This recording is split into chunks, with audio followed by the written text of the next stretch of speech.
ایک صحابی نے اللہ کے رسول صلی اللہ علیہ وسلم سے شکایت کی کہ اللہ کے نبی صلی اللہ علیہ وسلم، میں ایک مزدور انسان ہوں، پورا دن اونٹ کے ساتھ میں رہتا ہوں، مزدوری کرتا ہوں، لیکن اللہ کے نبی صلی اللہ علیہ وسلم، میرا اونٹ رات میں جب میں سوتا ہوں تو اتنی بھیانک آواز نکالتا ہے کہ میری نیند ٹوٹ جاتی ہے۔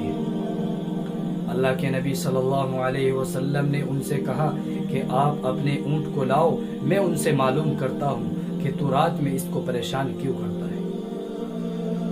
میرے عزیزو، غور سے سننے کی بات ہے، اس اونٹ کو اللہ کے نبی صلی اللہ علیہ وسلم کے سامنے لے جایا گیا۔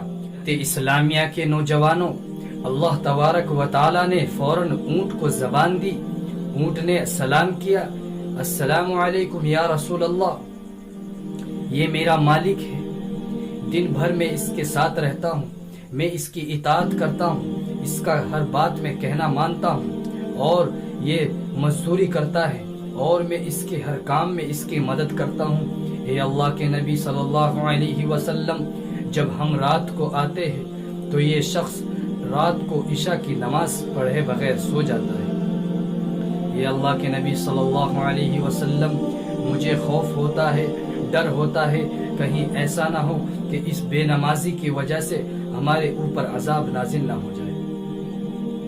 اللہ کے نبی صلی اللہ علیہ وسلم نے اس سے عرض کیا کہ آپ ایسی آواز نکالتے ہو جس سے یہ ڈر جاتا ہے۔ اونٹ نے عرض کیا، یا رسول اللہ، میں اس لیے سخت آواز نکالتا ہوں، میرا مالک غفلت ہو کر سو جاتا ہے، غفلت کی نیند میں سو جاتا ہے، تو میں سوچتا ہوں کہ اللہ کے نبی کہ میرا مالک بیدار ہو جائے اور اپنے حقیقی مالک سے ملے اور نماز پڑھے۔ اے اللہ کے نبی صلی اللہ علیہ وسلم، میرا مالک، میں پورا دن اس کے ساتھ میں رہتا ہوں اور کام کرتا ہوں اور میں اس کا حکم مانتا ہوں، لیکن یہ میرا مالک اللہ کا حکم نہیں مانتا تو مجھے افسوس ہوتا ہے، مجھے ڈر ہوتا ہے، کہیں ایسا نہ ہو کہ اس کی وجہ سے ہمارے اوپر عذاب نہ نازل ہو جائے۔ میرے عزیزو، بچہ پیدا ہوتا ہے تو اس کے کان میں اذان اور تکبیر ہو جاتی ہے، تو میرے عزیزو، ہماری اذان اور تکبیر ہو چکی ہے۔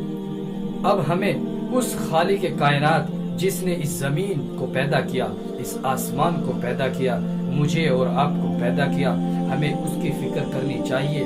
ہمیں ایک دن اس کے سامنے پیش ہونا ہے۔ جانور بھی ڈرتا ہے کہیں اللہ مجھ سے سوال نہ کر لے۔ میرے عزیزو، ہماری اقامت اور تکبیر ہو چکی ہے، نہ جانے ہمارا کب بلاوا آ جائے اور کب ہم اپنے مالک کی طرف جانا پڑے۔